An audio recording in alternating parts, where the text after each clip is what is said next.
제가 오늘 말씀드릴 내용은 돌연사에 관한 내용입니다. 제 그림을 좀 보시면 우리나라는 아닌 것 같습니다. 뭐 외국 사람, 외국인 것 같고요. 여기 보면 소방차가 와 있고 아마 119 구급대원이라고 생각합니다. 근데 이분들이 왜 이렇게 오셨나 하고 봤더니 여기 누가 쓰러져 있네요. 쓰러져 있는데 자세히 보시면 이게 뭐 병원에서 쓰러지신 게 아니라 길가에서 쓰러지신 것 같고요. 옆에 떨어진 걸 보면은 여기에 바나나도 있고요. 다음에 여기 과자도 있고 뭐 콜라도 있고 있는 거 보니까 아마 마트에 장을 보러 다녀오시다가 갑자기 쓰러지신 것 같습니다. 그래서 지금 구급대원들이 응급조치를 취하고 있는데 주변에서 보고 있는 사람들도 있고요. 이렇게 이분이 사실은 이렇게 쓰러지실 줄 아셨으면 마트에 가지 않으셨겠죠. 병원에 가셨겠죠. 그런데 이렇게 전혀 생각지도 않게 전혀 예상하지 못하게 갑자기 쓰러지게 되는 거, 이런 걸 돌연사라고 말씀드릴 수 있겠습니다. 자, 오늘 제가 말씀드릴 내용은 돌연사의 주범 심근경색에 대한 내용입니다. 자, 그러면 돌연사라는 거는 지금 보여드린 것처럼 아무런 전구 증상 없이 갑자기 24시간 이내에 갑자기 사망하는 걸 우리가 돌연사라고 얘기합니다. 그럼 돌연사의 원인은 뭐 여러 가지가 있습니다. 여러 가지가 있습니다. 보시면 뭐 심근증이라고 해서 심장 근육의 병이 있는 경우, 선천적인 심장 질환도 있고, 뭐 판막 질환, 다음에 아주 선천적인 확장성 심근증 이런 것 때문에 갑자기 이상한 부정맥이 생겨서 사망하는 경우가 많기는 한데, 그렇지만 제일 80% 정도에 해당하는 경우에는 허혈성 심장 질환, 즉 관상동맥, 심장의 피를 먹여 살리는 관상동맥에 문제가 생겨서 심장이 갑자기 멈추는 심근경색이라든지 협심증, 특히 심근경색, 심근경색과 같은 질환이 전체 돌연사의 약 80%를 차지하기 때문에 심근경색이 제일 중요한 돌연사의 원인이다. 이렇게 말씀드려도 전혀 문제가 없겠습니다. 심근경색이라는 건 이제 다른 말로 급성 관상동맥 증후군이라고 부르기도 하는데요. 저희 나라 통계입니다. 저희 나라 통계인데 이 심근경색으로 입원하신 분들이 병원에 입원하고 난 다음에 퇴원할 때까지 사망률이 한 7%쯤 되고요. 한 달 이내에 사망할 확률은 7.7%, 1년 이내에 사망할 확률은 8.2%입니다. 그러니까 10명 중에 1명은 심근경색이 생기면 사망한다고 봐야 되니까 사실은 암보다도 훨씬 더 무서운 질환일 수가 있습니다. 제가 학생 때 심근경색을 배울 때만 하더라도 심근경색 환자 중에 반은 병원 오기 전에 이미 사망한다고 그랬고요. 그 살아남은 사람 중에 반은 병원에서 퇴원하기 전에 사망한다고 그랬습니다. 근데 요즘에는 약도 좋아지고 기술이 좋아졌기 때문에 그만큼 죽지는 않지만, 하지만 10% 내외 환자가 사망하는 거기 때문에 굉장히 무서운 병이라고 말씀드릴 수가 있겠습니다. 환자가 쓰러져가지고 119 구급차를 타고 오시면 119 구급대원들 이런 구급활동 일지라는 거를 적어가지고 옵니다. 보시면은 잘 안 보이실 때 제가 읽어보면요. 밤 11시 43분쯤이니까요. 상기 환자는 금일 상태가 좋지 않아 보였다 함. 쿵 하고 쓰러지며 동공이 이상한 것 같아 신고했다고 함. 호흡이 없고 의식이 없어서 도착 시 동공산대 경동맥 촉지가 안 돼서 심폐소생술을 실시하면서 응급실에 왔습니다. 이렇게 기록이 되어 있습니다. 뭐 전혀 증상이 없던 사람이 갑자기 쿵 하고 집에서 쓰러지면서 오신 분입니다. 오셨을 때 뭐 보시면 심전도상에서 이상한 부정맥이 뜨고 있고 심장이 뛰고 있지 않아서 저희가 심폐소생술도 하고 있는데, 사실 뭐 쓰러지신 분은 의식이 없으시기 때문에 본인이 어떻게 되는지 잘 모르시죠. 고통도 잘 모르시고, 하지만 이런 그 갑자기 의식소실, 심장마비가 생겨서 들어오신 환자들을 치료할 때 의사들도 뭐 엄청 스트레스고요. 또 사실은 환자분이나 의사보다도 옆에서 보시는 가족분들이 사실은 굉장히 더 큰 스트레스를 받게 되십니다. 자, 이분은 결국에는 저희가 아까 말씀드린 것처럼 돌연사의 가장 큰 원인이 심근경색이다. 관상동맥 질환이다. 그렇게 말씀드렸기 때문에 이런 경우에는 응급으로 저희가 관상동맥 조영술을 바로 실시를 했습니다. 보시면 까맣게 보이는 게 혈관인데요. 이렇게 보시면 여기가 좌주간지라는 부위인데 이거 쥐 파먹은 것처럼 혈관이 끊겨져 있죠. 여기가 이렇게 끊겨져 있습니다. 이렇게. 그래서 요거 때문에 혈관이 막혀가지고 심장이 멈춘 거기 때문에 여기다 저희가 스텐트라고 금속 그물망을 집어넣어서 이렇게 만들어놨습니다. 일단은 이거보다는 피가 한결 더 잘 통하는 상태라서 안심은 좀 되기는 하지만, 제가 권투 선수가 권투를 막 하다가 펀치를 딱 맞고 다운이 됐단 말이에요. 근데 다운이 됐으면은 이제 뭐 못 일어나는 경우도 있지만 대부분 일어나죠. 그래서 일어나서 다시 또 이제 파이팅을 하는데, 근데 다운이 돼가지고 다시 파이팅을 하려고 그러면은 이게 그로기 상태이기 때문에 잘 싸우질 못하잖아요. 그거랑 비슷합니다. 심장도 혈관에 문제가 있어가지고 혈관을 넓혀는 놨지만 피를 통하게 해놓는다고 해서 바로 심장 기능이 돌아오는 게 아니거든요. 그렇기 때문에 심장 기능이 돌아올 때까지 중환자실에서 여러 가지 치료를 받아야 됩니다. 보시면 뭐 여러 가지 약물 치료도 하고 있고요. 의식을 잃었기 때문에 뇌 손상, 피가 안 가기 때문에 뇌가 망가지기 때문에 의식이 없습니다. 그래서 인공호흡기 끼고 있고 기계가 숨을 대신 불어넣어주고 있고요. 다음에 요즘에는 저체온 치료, 체온을 아주 일부러 많이 낮추면 뇌 손상이 줄어든다고 하기 때문에 체온을 낮추는 치료도 하고 있고, 이상한 부정맥이 뜨면 전기 충격을 가야 되기 때문에 이런 전기 제세동기를 옆에다 붙여놓고 환자를 모니터링하게 됩니다. 그래서 다행히 환자가 심장이 점점점 좋아지면서 혈압이나 맥박이 유지가 되고 머리로 피가 제대로 가서 머리가 깨면은 좋아지시는 거고, 심장은 돌아오더라도 머리에 데미지가 많이 남아가지고 못 계시는 분도 있습니다. 그럼 뭐 정확한 표현은 아니지만 식물인간이라든지 뇌사 상태에 빠지는 그런 경우도 있을 수가 있겠습니다. 다행히 이분은 좋아지셨습니다. 좋아지셔가지고 회복이 돼서 퇴원을 하셨던 그런 환자가 되겠습니다. 조금 전에 말씀드린 것처럼 두 개의 증례를 보여드렸는데요. 갑자기 환자가 멀쩡하다가 갑자기 24시간에 정구 증상 없이 갑자기 사망하는 걸 돌연사라고 하는데, 그 중에 제일 흔한 게 심근경색이다. 80%가 심근경색이다. 이렇게 말씀드렸습니다. 그러면 참 심근경색이란 뭐냐? 자, 보시면 심장의 관상동맥이 혈전증이나 혈관이 빠른 수축에 의해서 급성으로 막히는 경우 심장 전체 또는 일부분에 산소와 영양 공급이 급격하게 줄어들어 심장 근육의 조직이나 세포가 죽는 현상입니다. 자, 보시면 심장도 계속 죽을 때까지 계속 심장이 뛰고 일을 해야 되기 때문에 심장 자체도 영양소, 산소의 공급을 받아야 됩니다. 그래서 심장에 피를 공급해 주는 혈관, 이런 것들을 관상동맥이라고 합니다. 근데 어떤 이유에 있어서 혈관 안쪽에 갑자기 혈전, 피떡이죠. 갑자기 선지덩어리 같은 것 때문에 혈관이 막히게 되면 이 아래쪽으로 피가 전혀 못 가게 되니까 이 아래쪽에 심장 근육이 괴사, 죽는 현상입니다. 이게 바로 심근경색이고요. 심근경색이 생기는 위치라든지 그 정도에 따라서 가벼운 심근경색도 있지만 큰 심근경색이 오면 환자가 급사할 수도 있는 그런 원인되는 질환이 되겠습니다. 그런데 재미있는 거는 아까 보여드린 그 두 가지 증례 다 마찬가지로 환자가 평소에 혈관이 이렇게 좁아진다고 하면은 증상도 있을 테니까 증상을 치료하기 위해서 병원에 가서 미리미리 진료를 받으면 예방할 수 있지 않겠느냐. 그런데 불행히도 이 심근경색이라는 거는 전혀 증상이 없다가 가슴 아픈 것도 없고 숨찬 것도 없고 건강하게 잘 지내던 사람이 갑자기 심장이 이런 심근경색이 생기는 경우가 더 많습니다. 갑자기 멀쩡하다가 갑자기 통증이 생기는 경우가 많은데요. 그래서 처음에는 이런 심근경색이 왜 생기는지 사람들이 잘 몰랐거든요. 근데 1950년대, 60년대에 미국에서 이런 환자들이 심근경색으로 너무 많이 죽어나가니까 왜 이런 사람들이 심근경색이 생길까? 전구 증상이 있으면 전에부터 가슴 아픈 게 있었으면 대비를 할 텐데 갑자기 죽으니까 이게 왜 죽을까 궁금했습니다. 그래서 그런 사람들을 다 부검을 해가지고 조직 검사를 해보니까 일반적인 종류의 협심증이라든지 이런 거랑 심근경색은 약간 다르다라는 걸 알았거든요. 무슨 소리냐면, 자, 이게 관상동맥이면 심장 혈관을 따라서 피가 이런 식으로 흘러가게 됩니다. 그런데 이제 뭐 담배 피고 술 많이 드시고 그다음에 당뇨가 있고 고혈압이 있고 고지혈증 이런 게 있으면 혈관 내부에 이런 식으로 기름기가 쌓이게 되는데 우리가 동맥경화반이라고 합니다. 혈관 내부에 이런 식으로 기름기가 쌓이게 되는데요. 심장 혈관이라는 게 굉장히 기능이 좋거든요. 그래서 실제로는 한 70% 이상 좁아지기 전까지는 피가 흘러가는데 별 지장이 없습니다. 그렇기 때문에 전혀 증상이 없거든요. 그런데 어떤 이유가 되든지 간에 이렇게 기름기가 뚜껑이 이렇게 있고 기름기가 혈관벽에 쌓이게 되는데 어떤 이유가 돼가지고 요 혈관 이 뚜껑이 딱 하고 뚜껑이 터지는 거죠. 왜 얼굴에 여드름이 이렇게 있다가 폭 하고 하면서 여드름이 푹 하고 터지면서 고름이 나오잖아요.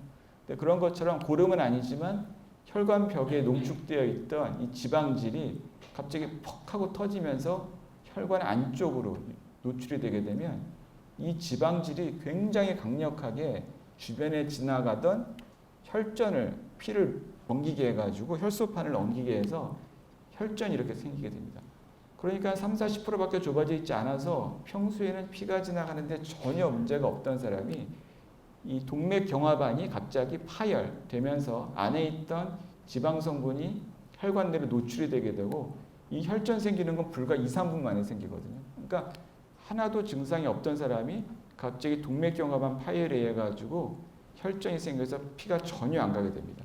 그렇기 때문에 일반적인 협심증은 천천히 증상이 나빠지기 때문에 계단 올라가거나 힘든 일 하거나 등산할 때 가슴 아픈 일이 생기니까 미리 예측을 할 수가 있는데 이 심근경색은 전혀 증상이 없던 사람이 갑자기 동맥경화반 파열에 의해서 혈전이 생기는 거기 때문에 예측을 하기가 굉장히 어렵다라는 게 문제입니다. 그렇기 때문에 전에는 전혀 증상이 없던 사람이 심근경색이 생기는 이유가 바로 이런 이유 때문에 그렇다고 말씀드릴 수가 있겠습니다. 정말 그런 거냐? 그래서 저희가 심근경색 환자가 들어오시면 저희가 아까 말씀드린 것처럼 그 심장 혈관 주용술을 바로 하거든요. 그래서 혈관 주용 이렇게 해봤더니 혈관 안쪽에 이렇게 희끄무레하게 뭔가 구름같이 쥐가 파먹은 것처럼 혈관 안쪽에 뭔가 이렇게 그림자가 있는데요. 저희가 특수한 카테터를 이용해 가지고 여기 혈전인데요. 이거를 빨아들일 수가 있습니다. 그래서 빨아들여 가지고 이렇게 필터에다 걸러 보면 여기 보시면 이렇게 막 비지 덩어리 같은 것들이 있죠. 하얀색 덩어리들. 이게 혈전입니다. 저희가 혈전이라고 하면 쉽게 생각하면 선지 덩어리 같은 걸 생각을 하시니까 혈전하면 빨갛다고 생각을 하시는데요. 보시는 것처럼 혈소판이 엉기는 혈전이기 때문에 이렇게 하얀색 혈전들이 혈관 안쪽에서 뽑혀 나오게 됩니다. 이러한 그 찌꺼기들이 아까 혈관을 막고 있었기 때문에 혈관이 막혀져서 피가 흘러가지 않게 되는 심근경색이 발생하는 그런 원인이 되겠습니다. 그래서 제가 지금까지 말씀드린 내용은 환자가 갑자기 죽는 게 돌연사다. 돌연사의 가장 큰 원인은 심근경색이다 말씀드렸고요. 심근경색은 그 전까지 증상이 별로 없던 사람이 갑자기 생기는 경우가 더 많다. 근데 그 원인은 관상동맥 내 동맥경화반이 갑자기 파열돼서 불과 2-3분 사이에 혈전이 갑자기 생기기 때문에 혈관이 막혀서 생기는 거다. 이렇게 말씀드렸습니다. 사실 여기까지 좀 어려운 내용이고요. 일반 환자분들 입장에서는 이런 심근경색이 본인한테 어떤 증상으로 오는지 또 어떻게 치료를 받는지 그게 더 궁금하실 거라고 생각합니다. 자, 심근경색의 증상을 보도록 하겠습니다.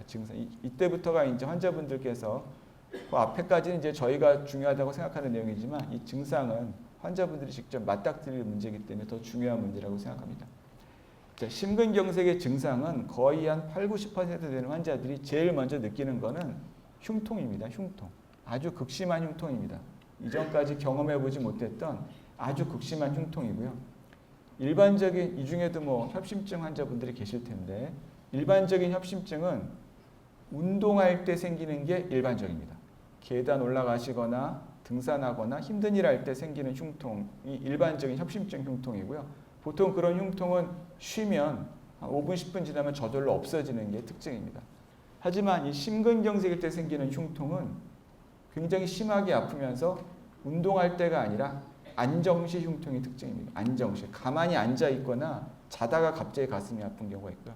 이런 경우에는 흉통이 5분, 10분 만에 좋아지는 게 아니라 30분 이상, 1시간 계속되는 게 특징입니다. 제일 흔한 증상은 흉통이고요. 또 특징적으로 이 흉통이 모든 사람이 다 똑같은 건 아닌데 어떤 사람은 가슴만 아픈 게 아니라 목이 아프다는 사람도 있고요. 턱이 아프다는 사람도 있고 어떤 사람들은 팔이 아프다는 사람도 있습니다. 이거는 뭐 협심증이나 심근경색이나 비슷하게 마찬가지인데 뭐 전설같이 내려온 얘기 중에 하나는 어떤 환자분은 협심증 통증으로 이 원래는 가슴이 아프면서 턱이 아픈 거였는데 이빨이 아프다고 생각해가지고 막 치과 가서 이를 다 뽑고 오시는 분들도 있다고 하는데요. 굉장히 턱도 아플 수 있다는 그런 특징이 있습니다. 또 하나는 흉통 말고 호흡곤란이 특징입니다. 뭐 그럴 수밖에 없는 게 심근경색이 생기면 심장 기능이 확 떨어지거든요. 그래서 심장이 펌프질을 잘 못하니까 환자가 호흡곤란을 호소하게 되고요. 굉장히 식은땀을 많이 흘립니다. 가만히 있는데 불구하고 막 주르륵 식은땀이 흐르고요. 다음에 구토, 어떤 복통, 특히 그 연세가 많이 드신 할아버지나 할머니 분들은 가슴 아픈 거를 배 아프다고 말씀하시는 분들이 많거든요. 그래서 처음에는 뭐 소화불량이겠네 하고 응급실에 들어오셨다가 나중에 알고 봤더니 심근경색인 그런 경우도 있습니다. 나이 드신 분들은 복통으로 나타나는 경우도 많습니다.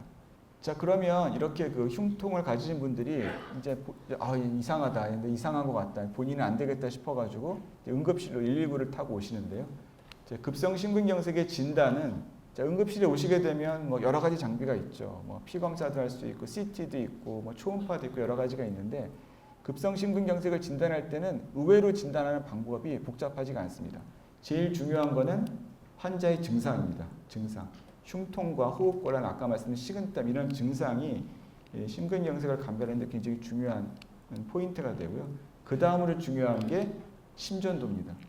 심전도 많이 찍어보셨을 텐데요. 응급실에 가시면 환자분들이 저희한테 불만을 많이 얘기하십니다. 막 심전도 아까 찍었는데 왜 자꾸 또 찍냐고. 3분마다 찍고 5분마다 찍고 그렇거든요.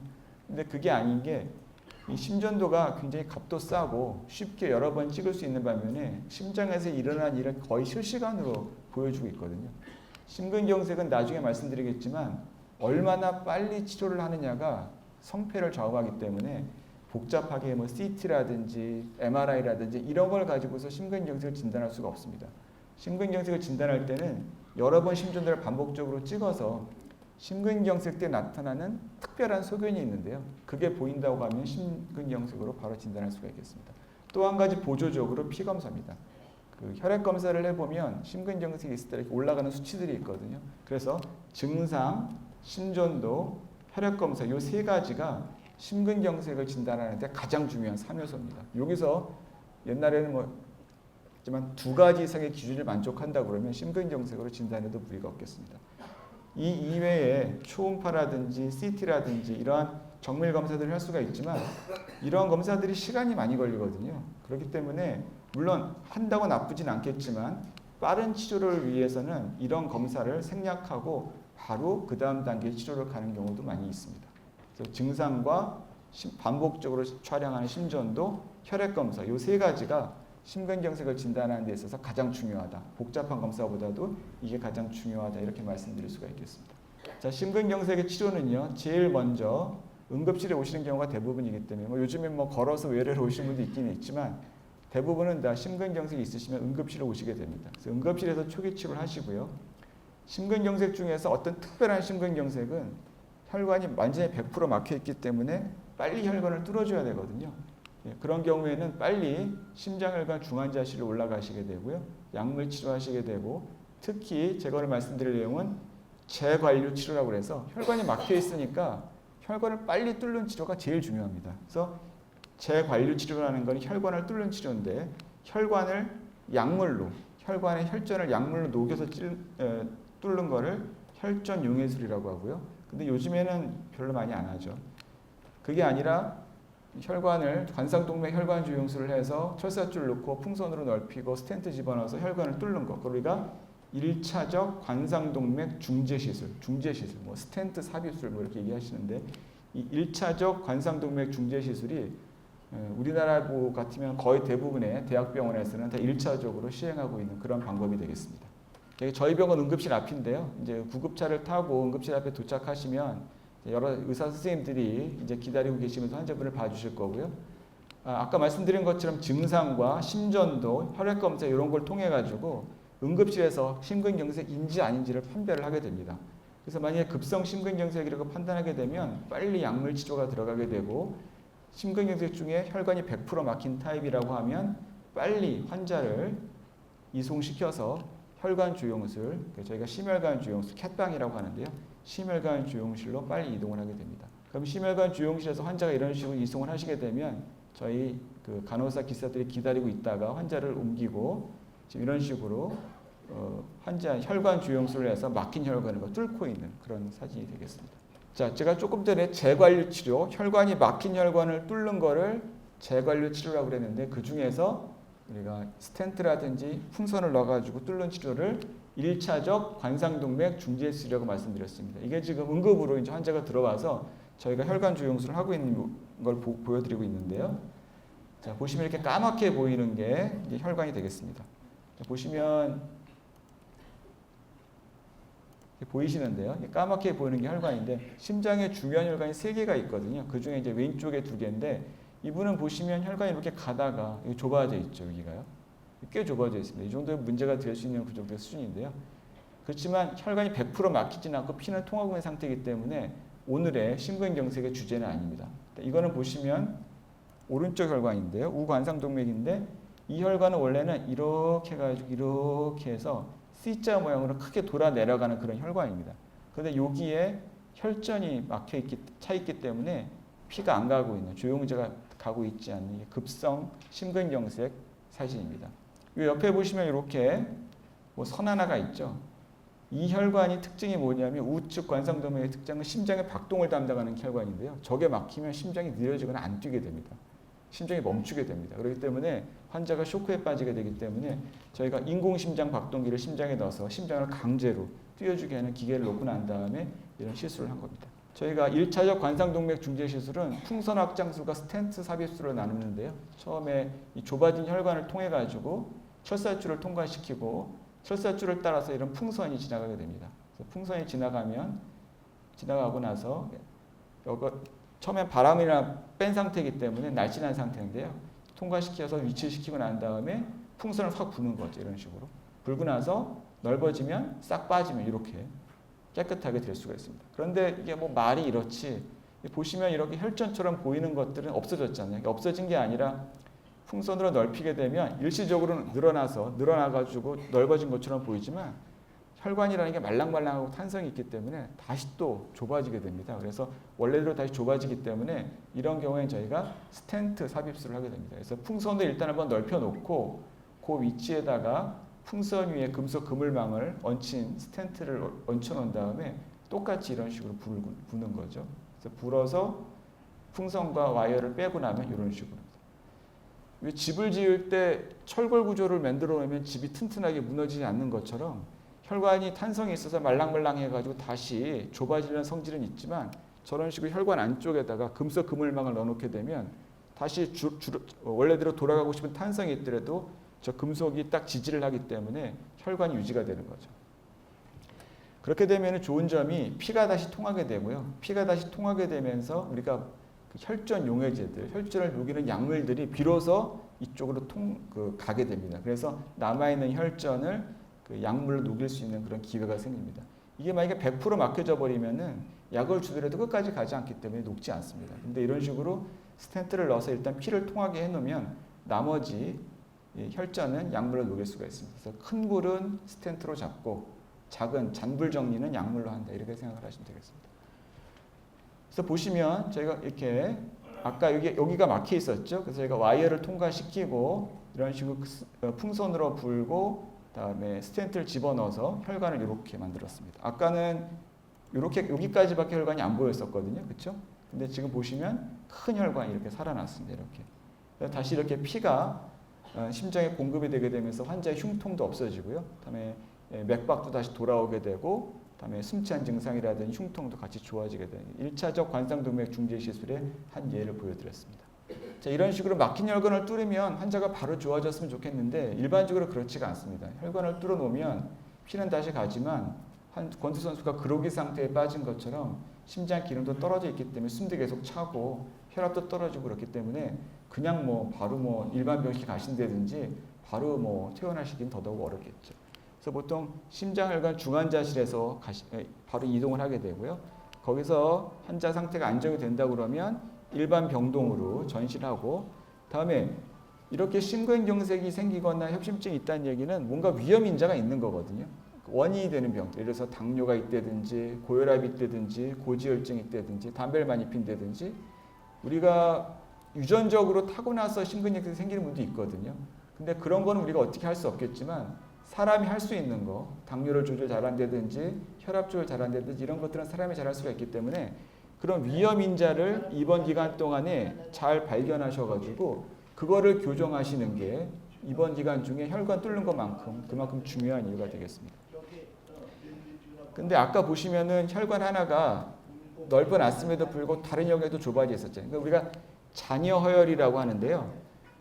혈관을 중요한 혈관을 넓혀놨지만 남아있는 혈관들이 있기 때문에 그런 경우에는 2차적으로 중재시를 하는 경우도 있고요. 어떤 경우에는 혈관이 너무 많이 망가져 있으니까 그런 경우에 수술이 필요한 경우도 있습니다. 그래서 이러한 조절을 다 하시고 난 다음에 이제 퇴원을 하시게 되고요. 퇴원을 하신다고 해서 끝나는 게 아니라 혈관에 스텐트를 넣게 되면 최소한 1년 정도, 6개월에서 1년 정도는 혈전 예방 약물을 드셔야 되기 때문에 정기적으로 외래 방문하시면서 지속적으로 약물 치료하시는 게 굉장히 중요하겠습니다. 저희가 해드리는 부분은 여기까지는 해드릴 수 있는데요. 그렇지만 저희가 퇴원하시고 난 다음에 약을 잘 드시라고 얘기를 하심에도 불구하고 약을 빼먹고 잘 안 드시는 분들이 있는데 굉장히 사실 위험합니다.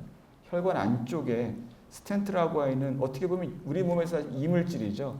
그게 들어가 있는데 약을 잘 먹지 않고 있다가 혈전이 갑자기 생기면 2차로 심근경색이 생기는 경우도 굉장히 많이 있습니다.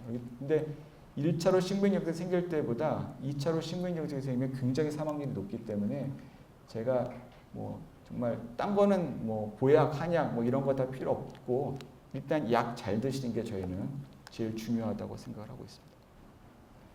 하나하나 살펴보면 아까 제가 1차적 관상동맥 중재 시술을 해서 막힌 혈관을 잘 뚫어놓고 난 다음에요. 이제 중환자실로 가시는 거죠. 이건 다른 분인데 뭐 굉장히 약이 많죠. 뭐 심장 기능이 떨어져 있기 때문에 뭐 강신제라든지 뭐 혈전 용해제, 의식이 없으면 뭐 수면제 이런 걸 해가지고 여러 가지 약물을 주입을 하게 되고요.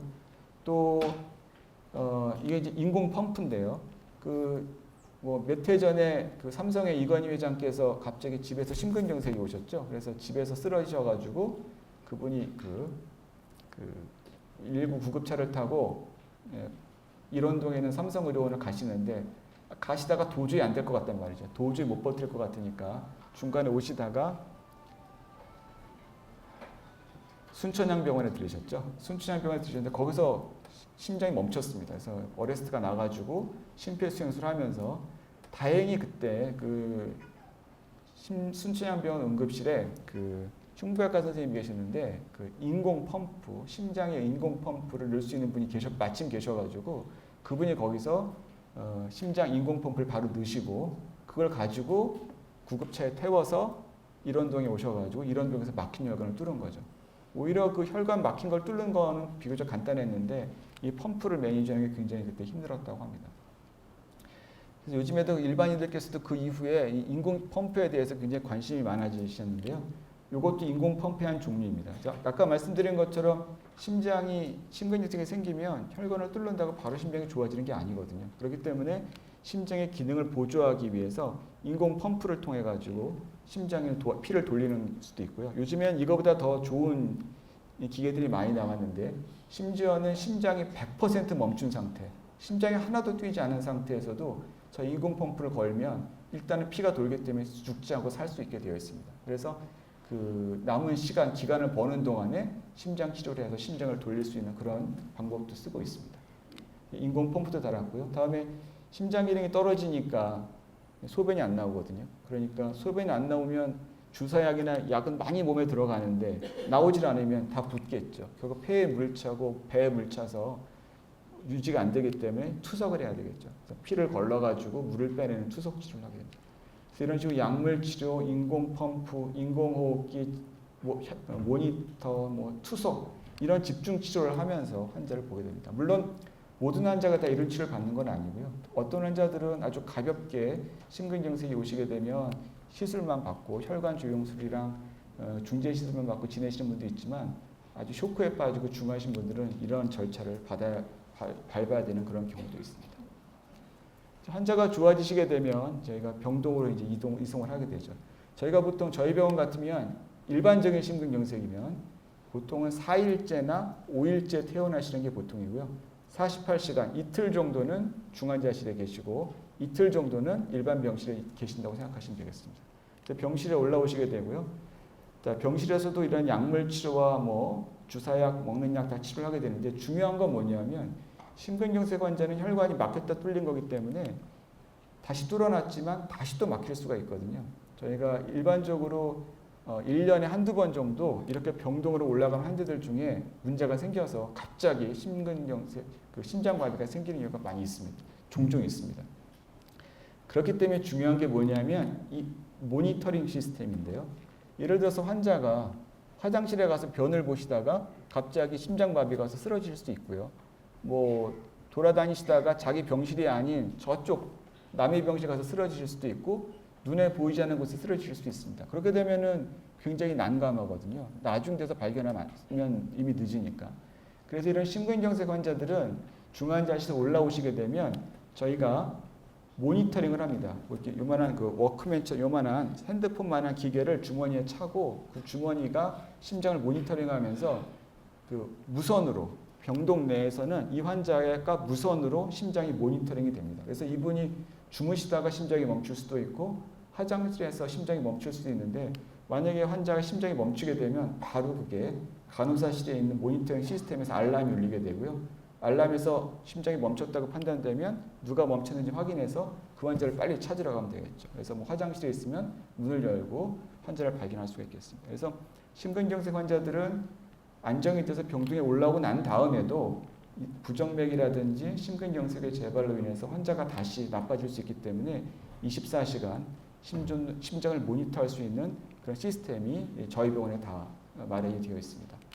또 말씀드린 것처럼 이런 환자분들께서 모이셔가지고 이런 심근경색에 대한 지식과 정보를 공유하고 그 지식을 쌓는 게 굉장히 본인의 병에 대해서 잘 알고 계신 게 예방을 하는 데 굉장히 많이 도움이 되기 때문에 저희가 정기적으로 환자분들에 대한 교육도 이런 식으로 실시를 하고 있습니다.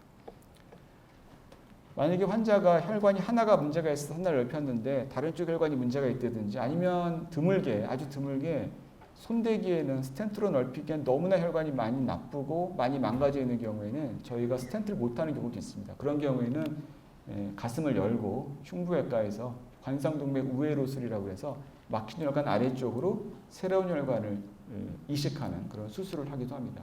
하지만 이렇게 심근경색으로 해서 관상동맥 우회로술을 할 정도라고 그러면 굉장히 환자 상태가 많이 나쁘고 진행이 되는 경우가 많기 때문에 사실은 2단계까지 가면 사실은 저희는 좀 걱정을 많이 하고 있습니다. 자, 이게 제일 중요한 슬라이드 중에 하나인데요. 신속한 환자 이송과 재관리 치료의 중요성입니다. 아까 말씀드린 것처럼 이 심근경색은 누가 치료하느냐, 어떤 스텐트를 넣느냐, 어떤 병원에서 치료하느냐 그것보다도요. 제일 중요한 거는 얼마나 빨리 치료를 하느냐가 제일 중요합니다. 보통 일반적으로 권고되고 있는 사항은 환자분이 가슴이 아프시고 난 다음에 혈관 뚫을 때까지 3시간 미만 내에 혈관을 뚫는 게 제일 경과가 좋습니다. 빠르면 빠를수록 더 좋고요.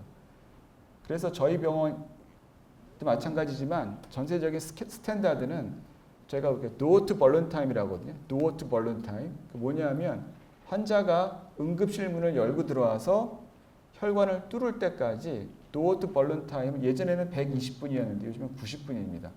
90분 이내에 막힌 혈관을 뚫는 게 목표입니다. 사실 90분이면 긴 시간이 절대 아니거든요. 뭐 오히려 낮엔 괜찮죠. 낮에는 의사들도 다 있고 간호사들 다 있으니까 환자가 혈관이 막힌다고 그러면은 이제 응급실에 오셨을 때 접수해야죠. 다음에 심전도 찍고 심근경색이네 의심되면 담당 의사 불러야죠.